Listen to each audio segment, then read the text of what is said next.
Good afternoon, sunflowers, and welcome to Good Journeys Tarot. This is 78 cards in 78 weeks, where we explore the card that I am currently studying and mocking up what I might like the card to look like in my own deck in the course of 78 weeks. Taking a few weeks vacation here and there, but each card has gotten 1 week. And last week we had a huge attendance watching as I spoke with Beverly Wynn about the Four of Swords. And people kept watching the channel apparently because the What's So Great episode on Thursday was one of my most well attended ever. Had a huge audience, a lot of comments, likes. Thank you so much. Don't forget to hit the notification bell so that you are notified when I do go live each week. And you won't miss out on any content with all of the great guests we have coming up here, including today's guest. Beverly Frable is a writer who is currently researching various forms of divination, their history, their usage, and in the Cartomancer Summer Edition, where you saw my article, The Myth of Duality, she writes about the spirituality of trees, talking about the Ogham. And I had the privilege of moderating her class on the same subject at StarCon this year. Looking forward to seeing her at Northwest Tarot Symposium in a couple of weeks. Please join me in welcoming Beverly. Hi, Beverly. Hey, how are you? I am great. I'm glad that you could do this. So I met Beverly through a class that we took together online during the last couple of years. And actually we ended up in another class right after that. So, and then got to spend some time a little while together at StarCon. And so looking forward to actually meeting you in person in October. Yeah. Right. And so you're going to be presenting on the Ogham again for Newts. Is that right? Actually, with Newts, I'll be doing ancient divination techniques, and it'll be nature-based. So it takes us back in time. Yeah. Okay, awesome. I'm looking forward to it. Yeah. So this week, we are talking about the Two of Cups. Here is that image from the Smith Waite that everyone is so familiar with. This is what the Golden Dawn called the Lord of Love. And I know so many people want readings about love and romance, and they just look and wait for this card to come up, right? That card that really reflects connection. And Beverly has brought with her some cards from her collection to share with us. I thought I'd start by sharing a couple that are very Smith Waite based here in my collection. Here is the Mystical Medleys. I love this deck. It's entertaining, but it includes all of the symbols that are in the original. And then, of course, the Pocket of Hears I thought was just gorgeous. She incorporated the Benny the Goat as well as the Caduceus on the other cup there. And this, of course, being Teresa Reed and her partner. A beautiful image. And that's what we see most of the time when we look at this card in decks are couples of various types. And I love them as a couple. They're just so great together. And I think he's really handsome, and I've always told her that. So I think they did a great job capturing them both, quite honestly. Wonderful. Yeah. I actually have two cards here that pulled the snakes out of there and used the snakes as the couple, which I thought was really interesting. Snakes are not something that I have this love-hate relationship with. Like, I don't want to see them in person, but I'll look at them through a glass wall or in a picture. Right. But I don't want to meet them out in nature. I just... A lot of people feel that way. Here in Florida, I mean, you can't avoid them. I mean, we have so many snakes here in Florida. Luckily, most of them are safe, so that's good. But, yeah, we had a lot of them in South Carolina. I lived on the river, and more than one stepped on one. So it's experience I don't want anymore. Seems like collection that you thought were interesting. Yeah, well, actually, I went back. I always love to go back in time and to one of the firsts. Where did it start? That kind of thing. So of course I chose one of the first tarots. This one dates back to 1650. Oh, let me see if I can line it up better. Hold on. Here we go. There you go. This is the Jean Nobel tarot, and it's a tarot Marseille. And it's one of the first tarots that we believe is in existence. So it's I like the imagery in this. It one of the things that people comment on are the fish, and how they're connected, but they're swimming in different directions. So there's a lot of interpretations that read into that, about how there is a connection between these two things. You see, of course, the cups, but the fish are actually swimming in two different directions, but still connected, as a love interest. So I thought that was an interesting interpretation. Um, and then one of the other decks, which is a Toth deck, is also another one that goes back in time. I like this deck because it's really different. It's very metaphysical. It's Kabbalah oriented, and also the two creators actually passed before the deck even was printed. I love the history of that. The fact that Lady Frida Harris, who's the artist here, Alistair Crowley is the guy who created it, but she went off of this vision, and she sometimes did as many as 40 different images to make him happy. And it was supposed to be a 6-month project. It ended up being over 5 years. And the symbolism in here, you can see again the two fish, made reference to that. There's all kinds of things, the numbers of streams, the colors they used. There's all kinds of theories about the symbolism in this card. I was surprised how deep it was when I researched it for this interview. But it's something that if people are drawn to this, I like to always remind them that there is a Toth deck that you can read instead of the Rider-Waite based ones. So those are the two older ones that I drew from. Yeah. I actually had the thought out myself to talk about a little bit. It's interesting. Benabel mentioned in her video about the twos and the tarot how the Marseille, the Thoth, and the Smith-Waite are really very similar. There's this whole symmetry and this intertwining of the snakes, the koi, the water, that type of thing. And it's interesting that in this particular card, they're all very similar in a way.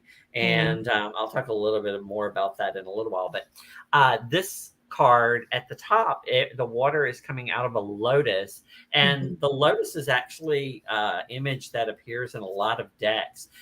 It's in the Spacious Tarot, which I shared this week with people. And it's also used in the Salsarabito Tarot. I love this idea of the pinky swear of promise, which is an idea that comes up with this card a lot, that agreement to a relationship of whatever kind it might be. And speaking of relationships, we have a lot of friends hopping in and saying hello in the chat. Some of my regular guests, Jane the Seeker is here, Strength Reverse, thank you for being here. Teresa Lutz has popped in this week for the first time. Glad to see you. Very cool. Thank you for being here for us. She's in our class with us right now.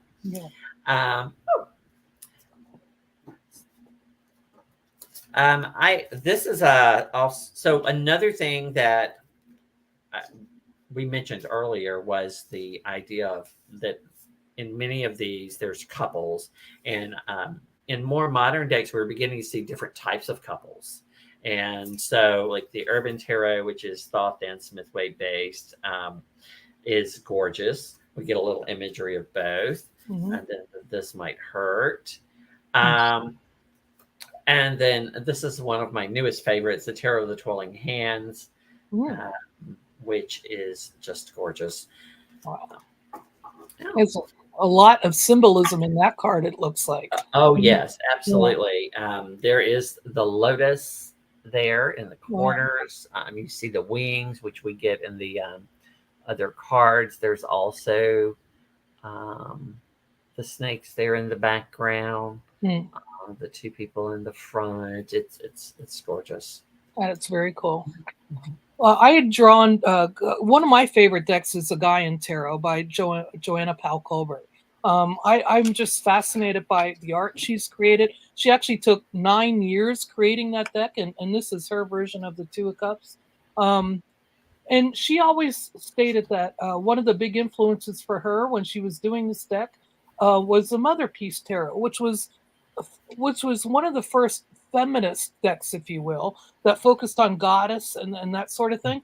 It's round, and it was done by two women that are very oriented toward the powers of women instead of the patriarchy of the male. And if you notice in their decks, in this particular deck, there's mostly female-based characters, where a lot of the other decks have male-based characters, and it's really fascinating if you look at the artwork involved in that. They're still alive today, these two creators, and they're still continuing to teach. I'm fascinated with what they've done for the tarot industry as well. Two of my favorites. Wonderful.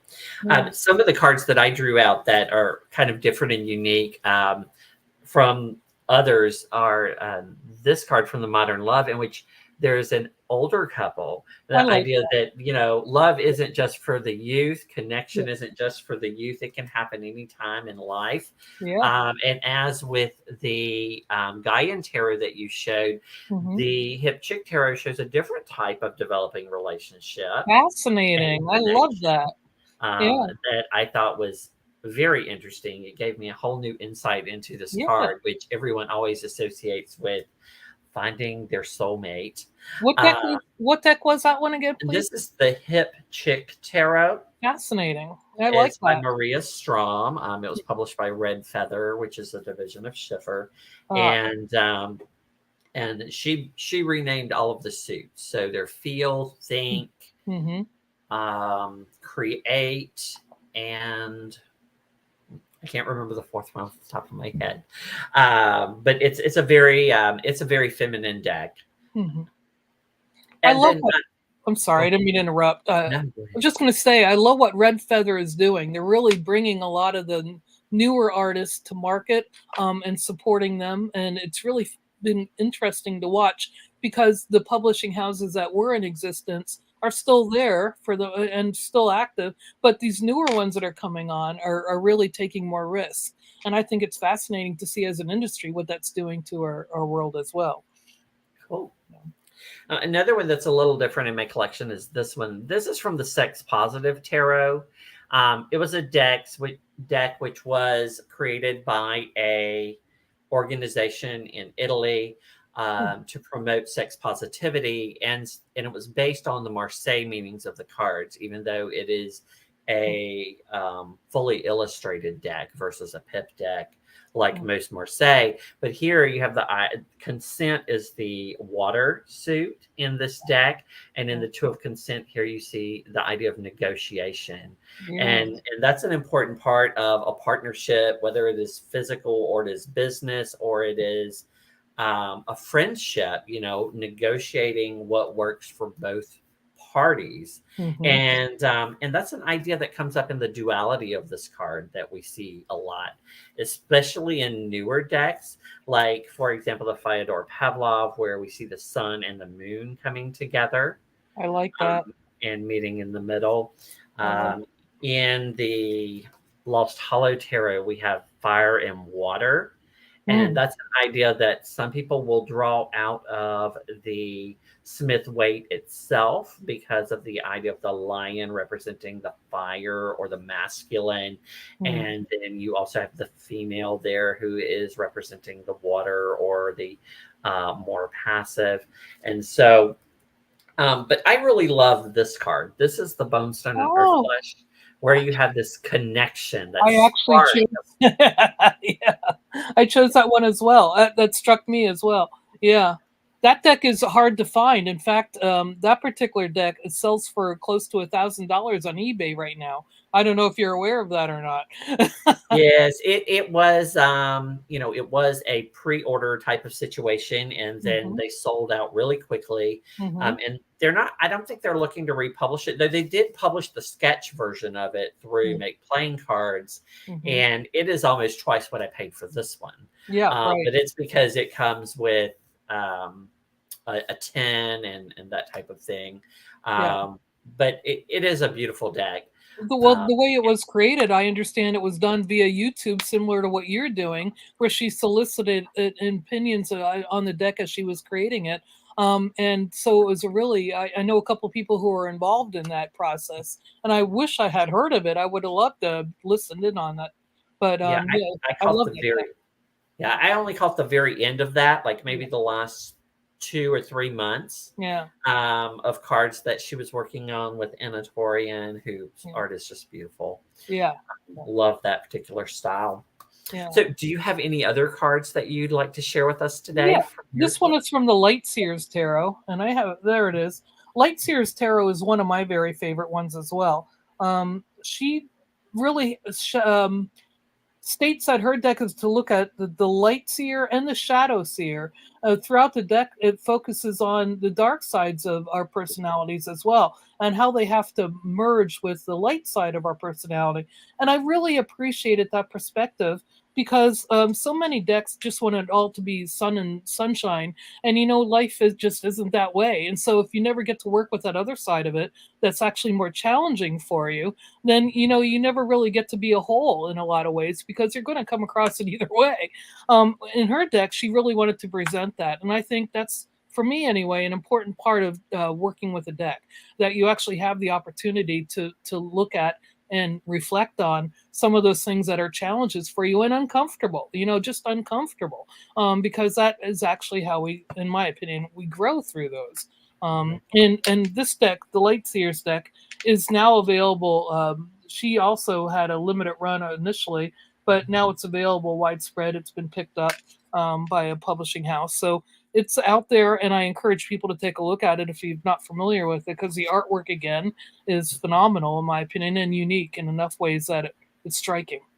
Yeah, Yeah. that's one of the cards that I put back because I felt like I had way too many cards this week. I told Beverly backstage that I originally had 35 cards I took out of my collection.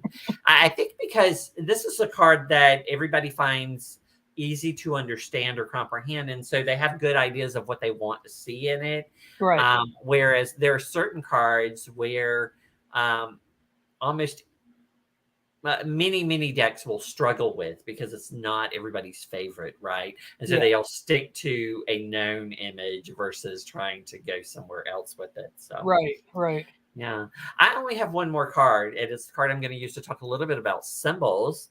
Do Oh. you have any others you'd like to share I before that? actually do. I have 5 more left that I had pulled Okay. out. So the first one, you mentioned I did an article on trees. Well, I'm really into the nature-based divination stuff. I'm really into trees, and how they communicate, and how we can pick up on that if we choose to.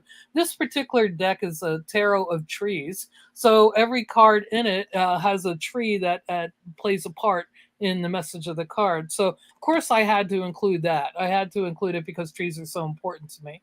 Um, that was one I chose. And then I had one called the Hillbilly Tarot, which is really sarcastic in a lot of ways. And the drawings are fun, but they also do carry the message. And the particular Two of Cups for that one is this one. It's moonshine, and Two of Jugs is how he names it instead of cups. And I thought that's kind of plain, but it really did carry the hillbilly theme in a unique way.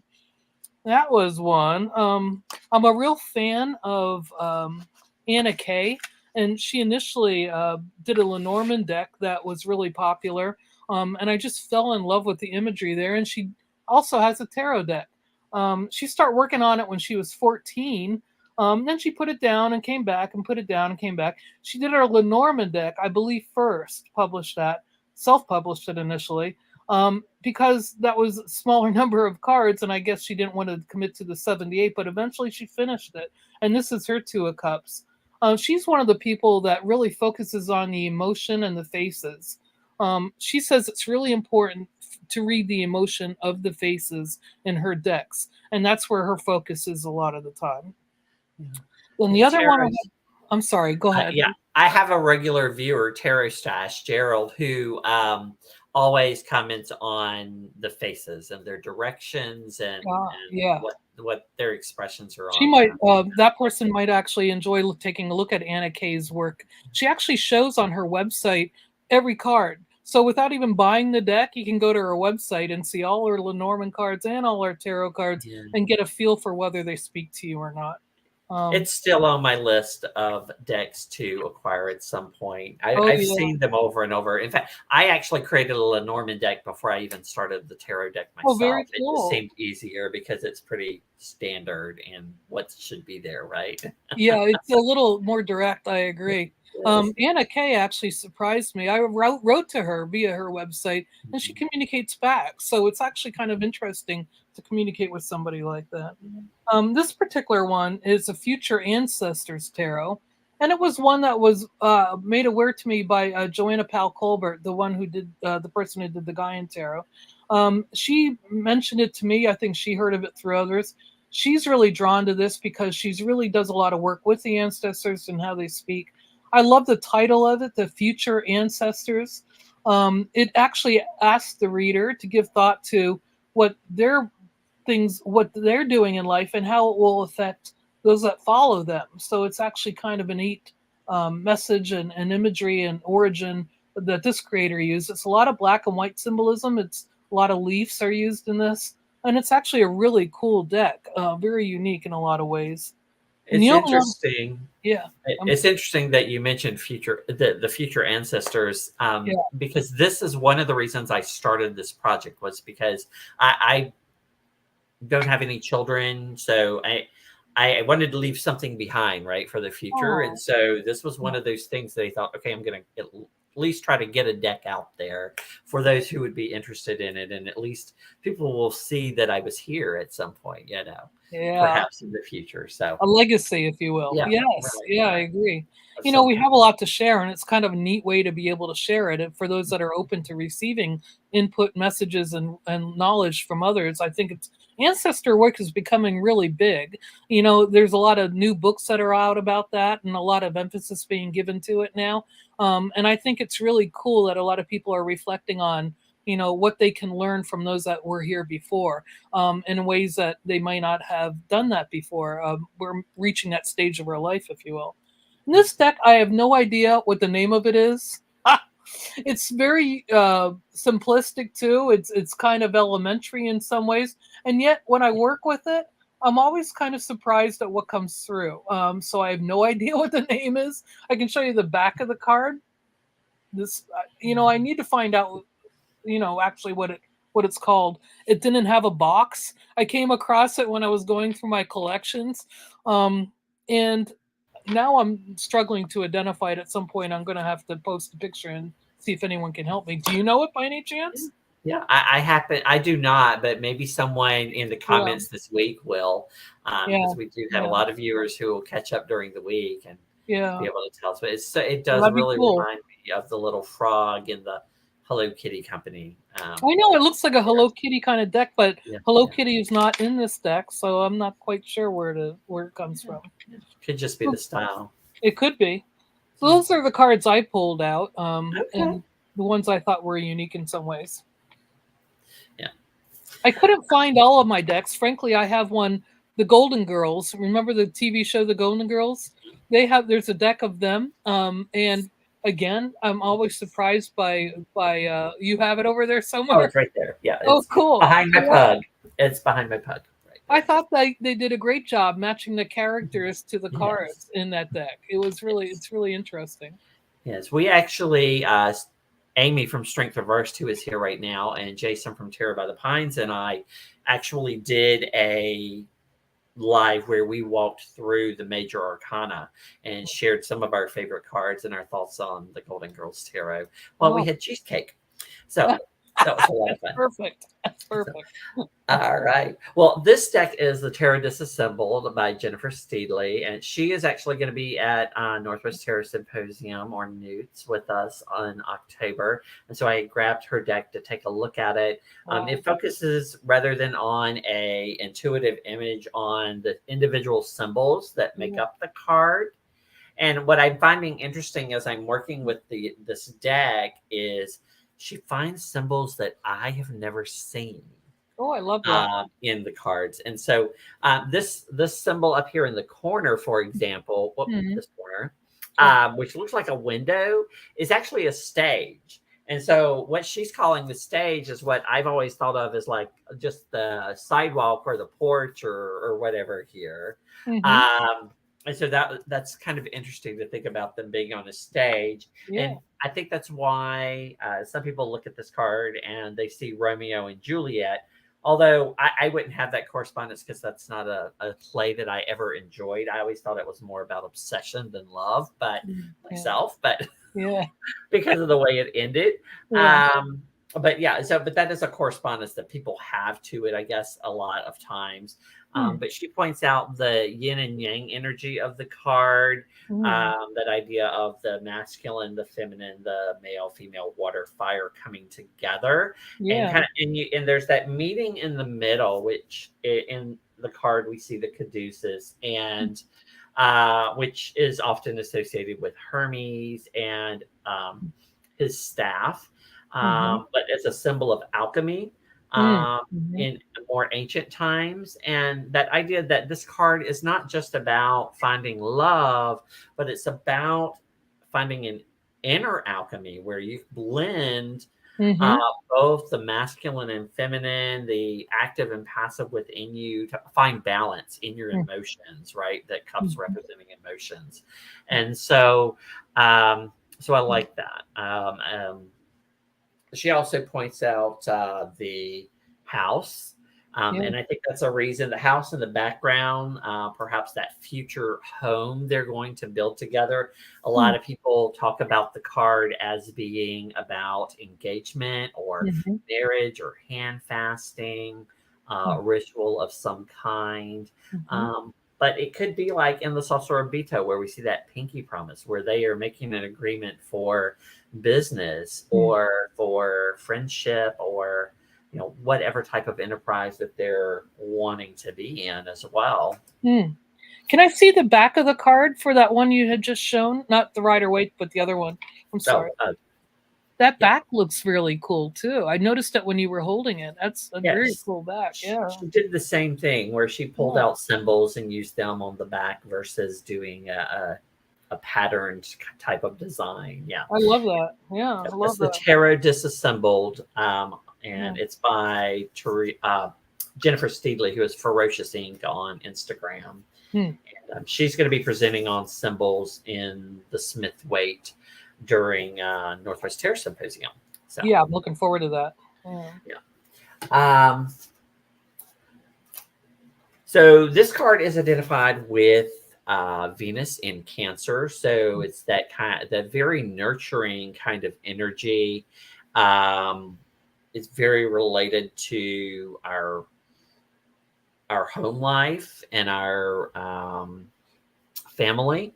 And so Mm. I think that's why a lot of people look at this and they see love, whether it's familial love or, as Crowley kind of hinted at in his Thoth deck, the relationship of people with the divine, Mm. Mm. and the love that is expressed back and forth between them. Mhm. Um, and so very much a lot of love and nurture in those two, that planet and sign. Mm. Um, some of the keywords that we haven't mentioned, I guess, would be the idea of attraction or bonding. Mm. We talked a little bit about collaboration, connections, especially when we talked about the bone stone and earth flesh earlier and that Mhm. spark between them. Where did I? Mhm. Let's see. Oops. Can't find the card right now, but that's okay. Mhm. It could also be about affinity. We've talked about friendship. It could be about any type of union. Um, well, let's talk a little bit about the shadow side, or like Yeah. that, because that's something I don't typically read with reversals. I mean, if they come up, I will, but I don't. Mhm. The way I shuffle, I'm very methodical Mhm. Mhm. and don't tend to get them. But for some people, this will be about the end of a relationship, breakup, that kind of Mhm. thing. Bell Wynn calls that the frenemies card. Oh, I And love it. funnily enough, apparently Microsoft recognizes that word now, because when I typed it, I wasn't sure if it was spelled right, Yeah. and I didn't get the little squiggly under it. So Mm. I guess it's spelled right. Um, but it also could be about, unfaithfulness, Mhm. uh, I jealousy, emotional selfishness. blocks. I think a lot of times I can see signs of an emotional block when it's surrounded by more dire cards, if you will. The way I read sometimes, depending on you know what my intuition is leading me toward, is if the tower is right next to it, it could be the same as a reversal in a lot of ways. It could show that there is perhaps an emotional block, some disillusionment, some you know, uh, self tricking, if you will, of not admitting to the issues in a relationship. And I like when the two cards blended can maybe arrive at a different message than they would individually. I like to do that kind of a reading.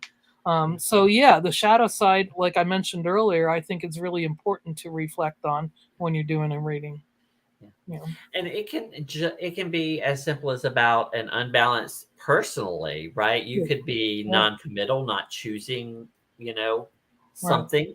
right. It could be about, leaning too heavily one way or the other. Mm-hmm, Um, but because twos are all about balance. mm-hmm, And so, being the shadow side of that would be if you were out of balance in some mm-hmm, way, yeah, either too emotional or you just act without any emotion, perhaps, mm-hmm, kind of thing. mm-hmm. An interesting idea that came up that I hadn't thought about, and I guess I should have thought of it when I was looking at the sex positive tarot, is that the Marseille sometimes is interpreted as the idea of mutual pleasure. And so the reverse then in antiquity being sex outside of marriage, Mm-hmm. or an unhealthy sexual relationship of any kind, really. And so there is that sexual nature to water Mm-hmm. that comes up sometimes in the cards. Um, let's see. Well, anytime you involve emotions, there's so much opportunity for, stress, and if you will, and emotional challenges. I mean, it's a really emotional card in a lot of ways, and so anything that would tip the cups, if you will, creates that imbalance that you need to be on guard for. And I think even with twos, they're certainly not as stable as fours, in my opinion. It's still kind of wobbly. Any two things can wobble pretty easily if it's just shaken a little bit. So, um, yeah. It's never been a card that is a blissful one to me. It's like a tentative kind of young kind of love kind of thing, and not necessarily one that's been together for a long time. That older couple you showed earlier on the card, I love that. To me, that could be like new love later in life, or it could be like love that's growing into something where you are kind of planning it together. And that's kind of nice too. Well, it's And it's fascinating. interesting that you mentioned young love. I've always seen this card as like the beginning of a relationship of Yeah, some kind. right, right. And so I like to relate the cards as I'm mocking them up with Creative Commons imagery, to scenes in my life, things that I can personally relate to. And so I've always had an idea what I wanted this card to look like. Yeah. I was part of a group of friends in college, and two of them, like from the moment they met, they were always together and enjoyed one another's company. And the question among the rest of us was always, okay, is she gonna ever ask him out, or is he gonna ask her out, or are they gonna connect as more than friends? This was always the question. And so that was the image that I always wanted Mhm. for this card, was this idea of a couple meeting on a college campus. Oh, And wow. when I first started creating it, I couldn't find an image that looked like a library, because I always pictured this happening on a sidewalk on campus, Mm. because that's typically where we would run into each other when we Yeah. weren't in the laundry room or the cafeteria hanging out. Oh. And so, but all I could find was bookcases, and I never liked how the silhouettes looked on the bookcases. I even had played with some of the coloring of the silhouettes. Um, and I'm using silhouettes because I am not a figure drawer. Mhm. I do art some, but I have never drawn people. Wow. I just haven't practiced it at all. And so I use silhouettes to mock them up. The goal being at some point to find an illustrator to illustrate the cards for me the way I want them depicted. Mm. And it was very intentional. The symbols I used, even the drinks and the clothes that they're wearing were very intentional for me. Mhm. I finally found this building to use as a library when I was creating another card where I needed a college campus building. Yeah. And I liked how it looked. And so I started playing with how to arrange the grass and the sidewalk and all of that. So And every this is from your deck, is that right? I mean, I've yeah, not this seen it is before. yes, Yeah. this is the image that I've created with Creative Commons imagery. I'm mocking up my own deck as to what it'll look like. Very cool. Um, Yeah. I played with it some more because I didn't like how this was so slanted. It seemed uneven, and also I wanted the grass and the sidewalk just didn't look like it worked with the rest of my deck, and so um, I raised this person up a little bit so it was a little more even. Awesome. But the thing I was going for here was this idea of the duality that we see, but also the middle path where it comes together, where that balance is Right, right, in the card. right. Um, and Wade always said that the caduceus was the important part, right? Mm. That's where we see that alchemy, the coming together of two things. Yeah. And so I had always pictured that on the side of the library building. And I even at one point had the word library at the top of the building, but I didn't like how it looked behind my glyphs Oh, for yeah. the astrological and uh, planetary signs and whatnot. So, I so this is love like I'm sorry, I just love the silhouettes. I actually like the dark silhouettes rather than the colored ones that you showed. My personal preference would be that. And I love the shapes of the people and the fact that they're not perfect human beings, necessarily. I think that's really cool. I mean, what we consider to be perfect and the role models, if you will, that were right. offered so frequently. Yeah, that's really cool. That's one of the things that's most difficult using Creative Commons imagery is finding silhouettes that are various shapes and sizes Yeah. and gender representations. Yeah.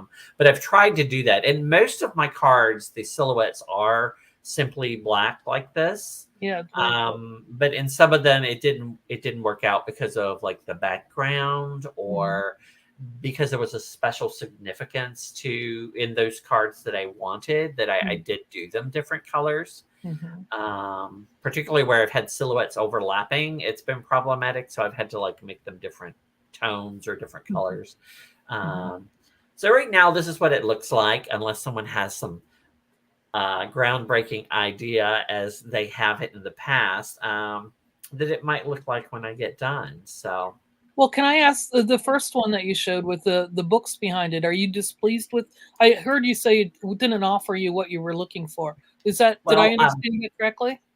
my biggest issue with it is that the bookcase that I found Yeah. is just well, okay, when I first started creating these cards, Mhm. the idea is that I was just gonna mock them up and then I would have them when I could find an illustrator to illustrate them. But Mhm. then some people kind of liked the cards, and Mhm. so I was gonna let them print them on demand when I was finished.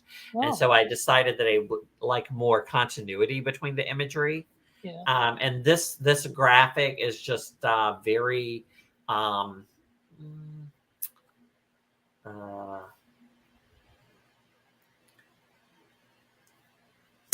what's the right word? It's more primitive than some of the others that I have Oh. in the deck. So Mm. it may not be clear on the video, but Mhm. it's actually pretty blurry because of the size I've made it. It actually was much smaller. Oh. And there's so much detail in it that I found the bookcase distracting. Well, actually, it's interesting because I actually pictured it as not a library, but a bookstore, which I Okay, remember I used to go to right. before Amazon became a gigantic part in my life. Uh, Um, and that was a big social area, and it was really kind of a fun thing to do on an afternoon. So for me, I'm very comfortable with this. with this, and it doesn't look blurry to me. I'm drawn to this one, frankly, more than I am to the building. Okay. That's just my personal Yeah. preference. Yeah. I wasn't actually really thrilled with where the Caduceus landed either. I wanted it on the bookcase or something, but Gotcha. that's something to consider and to think Yeah. about. In my, I have a Facebook group, Good Journeys into Tarot. So those Uh-huh. of you who are watching, if you want to give input during the week as I present this to you before everyone else, please do join the group, and you can check that out ahead of time. And that's actually an idea that I think was kind of embraced here. You see them kind of in a coffee house working on their Yeah. computers, Right. or possibly even a bookstore, and Yeah. so I Yeah. do get that works. Yeah. I guess in my mind, the image that I had always pictured so clearly and vividly was them walking across campus. Uh, Um, mm, and I don't know why. That's just what had stuck in my head all of that time. yeah. So.